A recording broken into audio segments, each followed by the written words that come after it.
শুধু আজকের জন্য 10ই জুলাই। ইতিবাচক মনোভাব।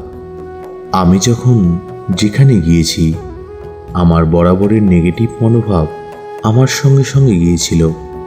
বেসিক টেক্সট, পৃষ্ঠা নাম্বার 135। সক্রিয় নেশাশক্তির এক অবধারিত লক্ষণ হল নেতিবাচক মনোভাব।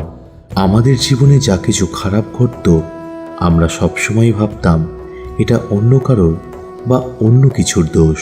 আমরা নিজেদের ভুল ত্রুটি ও দুর্বলতাগুলোর দোষ অন্যদের ঘাড়ে চাপিয়ে দেওয়ার কাজে ওস্তাদ হয়ে উঠেছিলাম। রিকভারিতে এসে যে জিনিসগুলি আমরা সবচেয়ে আগে তৈরি করতে চাই, তার একটা হলো একটু নতুন ধরনের মনোভাব। যখন মনে নেতিবাচক চিন্তাভাবনাকে সরিয়ে তার জায়গায় সুন্দর সব নীতিকে স্থান দিই, তখন দেখা যায় আমাদের জীবন অনেক সহজ হয়ে উঠেছে। যে নেতিবাচক মনোভাব সক্রিয়ভাবে নেশা করার সময় সর্বদা আমাদের অনুসরণ করত, অনেক সময় তা আমাদের পিছু পিছু নার্কোটিক্স অ্যানোনিমাসের মিটিং রুম অবধি চলে আসতে পারে।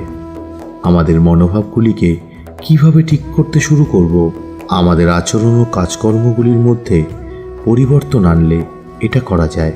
ব্যাপারটা সহজ নয়, কিন্তু করা সম্ভব। আমরা কিভাবে কথা বলছি সেটা নিজে শুনে দেখলে আমরা আচরণে পরিবর্তন আনা শুরু করতে পারি।